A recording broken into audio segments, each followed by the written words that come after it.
Assalamualaikum warahmatullahi wabarakatuh, Buya. Assalamualaikum warahmatullahi wabarakatuh. Afwan, Buya mau bertanya. Ada orang yang mengucapkan kata-kata seperti ini. Saya sih sudah gak terobsesi masuk surga. Di neraka juga gak apa-apa. Di sana juga saya punya banyak teman. Apakah pernyataan ini membuat dia keluar dari iman, Buya?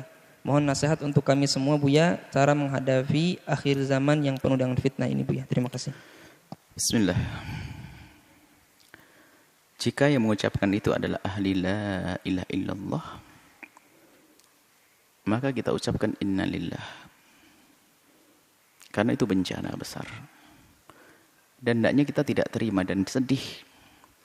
Karena ahli la ilaha illallah itu telah masuk wilayah aman dan iman. Tiba-tiba kok punya ungkapan-ungkapan semacam itu. Artinya dia telah kecelakaan berat. Kalau ada seorang hamba yang berkata semacam itu, maka dia telah kecelakaan besar. Kita harus sedih. Dia mendapatkan musibah. Bukan saja tabrakan mobil retak kepalanya, bukan. Tapi imannya yang hilang. Harus sedih kita dengar orang semacam itu. Kalau dia memang ahli la ilaha illallah tiba-tiba mengucapkan seperti itu. Sedih. Ya kita doakan semoga dapat hidayah dan sadar kalau ada orang semacam itu. Adapun hukumnya orang mengucapkan kalimat yang merendahkan surga dan neraka, Ibnu Hajar dalam Qawatiknya dan menjelaskan termasuk adalah hal yang menjadikan seseorang itu keluar dari iman adalah merendahkan surga dan merendahkan neraka. Ini yang pertama. Kemudian jika ada orang mengucapkan semacam itu, kita sedih. Kullun muyassarun lima khuliqalah. Hadis Imam Bukhari Muslim meriwayatkan hadis ini. Kullun muyassarun lima khuliqalah. Semua orang itu akan Allah mudahkan sesuai dengan tujuannya itu di mana nanti. Kalau ahli surga akan dimudahkan oleh Allah untuk meniti jalan surga. Kalau ahli neraka akan dimudahkan oleh Allah meniti jalan neraka. Tidak usah kita menilai orang. Tidak perlu juga kita mengatakan kalau dia adalah telah menitikan neraka. Tidak. Itu nasihat untuk kita kok semuanya. Artinya begini. Yuk kita sadar semuanya. Saya, Anda, termasuk orang yang mengucapkan kalimat seperti itu. Ayo kita sadari. Bahwasanya kalau memang orang itu ahli surga, dia akan dimudahkan untuk meniti amalan-amalan ahli surga. Tapi kalau ternyata memang ahli neraka, kita itu susah melakukan kebaikan. Jalannya ya kayak tiba-tiba mengucapkan kalimat semacam itu. Hati-hati. Mari kita koreksi diri kita sendiri. Enggak usahlah ngoreksi orang. Semoga kalau memang yang mendengar, yang mengucapkan kalimat seperti itu bisa mendengar kalimat kami ini, semoga bisa sadar. Artinya apa? Selagi tiba-tiba kok punya kalimat gak benar, perilaku gak benar ini, jangan-jangan kita ini, na'udzubillah, jangan-jangan ahli neraka, kan begitu. Segera tarik kebiasaan jelek ini. Jangan sampai terus berlanjut dengan merendahkan neraka, merendahkan surga dengan kalimat ini. Sebab apa? Tanda-tanda ahli neraka ya seperti itu. Dari omongan yang menghantarkan neraka, apalagi mengatakan sudah nggak terobsesi lagi dengan surga tidak ini. Wah ini bahaya banget.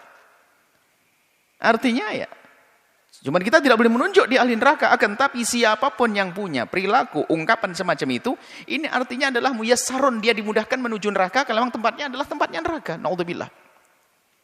Makanya yang ada sedih kita dengar orang yang mengaku dia beriman tiba-tiba seperti itu. Karena apa?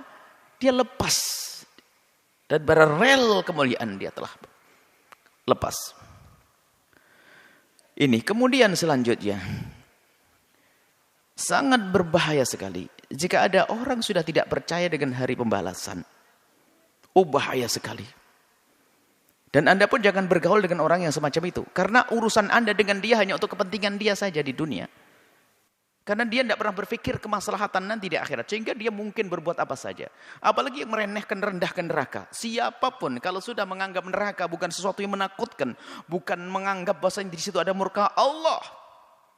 Kalau orang sudah menganggap neraka bukan tempatnya murka Allah, maka ketahuilah apa yang terjadi. Kalau itu dengan keyakinan, kalau orang yang mengatakan seperti itu dengan keyakinan memang dia tidak takut neraka, apa yang terjadi? Dia tidak akan menghindar dengan satupun dari dosa. Semua dosa akan dilakukan. Kenapa? Dia nggak takut neraka kok. Maka paling bahayanya manusia kalau sudah tidak percaya dengan hari pembalasan atau meremehkan hukuman di hari pembalasan. Karena apa? Bagi dia apapun yang saya lakukan, saya tidak peduli dengan pembalasan. Na'udzubillah. Maka manusia ini adalah paling bahaya manusia. Suaminya akan ketakutan, istri akan ketakutan. Karena apa? Dia bahaya. Dia bisa melakukan apa saja. Karena apa? Bagi dia neraka enteng. Anda mau jual beli dengan orang ini, oh dia bisa saja menipu Anda. Kenapa? Oh, dia tidak peduli kok. Menipu bikin masuk neraka, mau saya cari, teman saya banyak di sana. Urusan yang lainnya, culas, bohong. Mengambil haknya orang lain, zina, segala macam. Bisa saja dilakukan. Kenapa?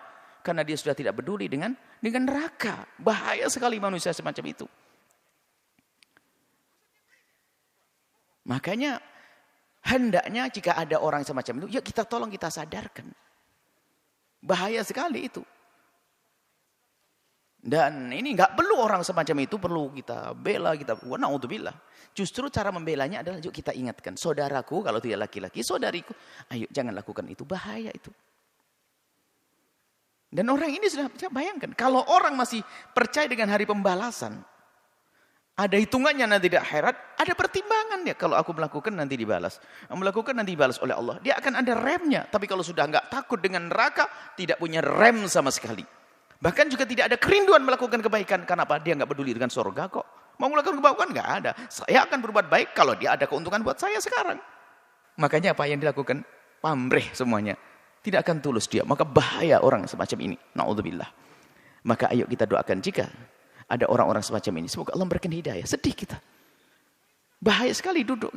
Kita takut duduk dengan orang-orang semacam itu. Kenapa? Tidak ada berhitung. Nggak ada remnya. Nggak ada remnya. Karena berdosa bagi dia menghantarkan dia ke neraka. Dia bangga dengan neraka. Na'udzubillah. Atau memang sudah tidak punya iman dengan neraka. Masya Allah. Ini seperti itu. Jadi tolonglah. Kalau memang ada, saya tidak ngerti apakah banyak atau ada. Betul ada. Kalau memang ada orang mengucapkan hal yang demikian itu, yuk kita doakan semoga diberi kesadaran. Karena bahaya sekali dengan dia. Bahkan kalau di masyarakat kita orang semacam itu paling bahaya. Dia bisa melakukan apa saja. Kenapa? Karena dia sudah tidak takut neraka. Diajak kebaikan kayak apapun nggak bisa. Kenapa? Pertimbangan dia adalah dia tidak senang, tidak merindukan surga lagi. Allah main dicari. Yang dicari adalah asalkan dia punya keinginan terpenuhi, selesai. Bukankah itu paling bahaya manusia? Bisa menjadi orang paling rakus, orang paling jahat, orang paling kena. Kalau tidak segera dia sadar. Maka kalau ada orang-orang semacam itu dari umat la ilaha illallah, kita doakan semoga Allah beri kesadaran. Karena dia bahaya sekali. Bahaya sekali. Bahaya sekali. Dan nular penyakit ini. Apalagi jika ini dilakukan oleh seorang tokoh. Seorang tokoh besar misalnya atau orang yang punya ketenaran. Mempengaruhi ke bawah semuanya. Maka jangan sampai kalau memang itu seorang ustadz tiba melakukan guyonan begitu akan kagum atau seorang apa saja. Kalau ini akan mempengaruhi, na'udzubillah. Kalau dia punya nama akan terpengaruh orang lain lebih banyak yang tersesat, na'udzubillah. Maka kami ingatkan kepada siapapun hati-hati dengan orang-orang semacam ini. Pertama doakan dan jangan dekat-dekat. Jangan berurusan dengan mereka. Karena apa? Dia punya racun yang membahayakan. Karena apa? Dia sudah tidak takut neraka. Nggak ada remnya. Kalau dia punya kekuasaan akan habisin semuanya demi kesenangannya. Kalau dia punya keahlian akan dihabiskan keahliannya untuk menuruti kesenangannya. Nggak ada hitungan surga, nggak ada hitungan neraka. Itu manusia berbahaya. Semoga Allah menjaga kita semua. Menjaga iman kita semuanya. Dan semoga semua yang kita lakukan di dunia ini diridhai oleh Allah, dan Allah pilihkan jalan yang Allah ridhai. Yang pelaku dosa Allah ampuni, dan siapapun yang kepleset lesannya salah, semoga segera sadar sehingga kembali. Allah Maha Kasih kok. Maka kalau orang-orang yang mengatakan semacam itu, pintu maaf Allah luas. Segera minta maaf dan tanamkan rasa takut ke neraka, rindukan kepada surga dan ridho Allah Subhanahu wa taala, maka setelah itu apa? Anda akan diampuni oleh Allah dan selesai kisahnya. Jangan teruskan dengan sifat-sifat sombong dengan surga yang tidak lain adalah sombong dengan Allah kepada Allah Subhanahu wa taala. Sombong dengan neraka tidak lain adalah sombong kepada Allah Subhanahu wa taala. Na'udzubillah. Semoga Allah mengampuni semuanya. Wallahu a'lam bishawab.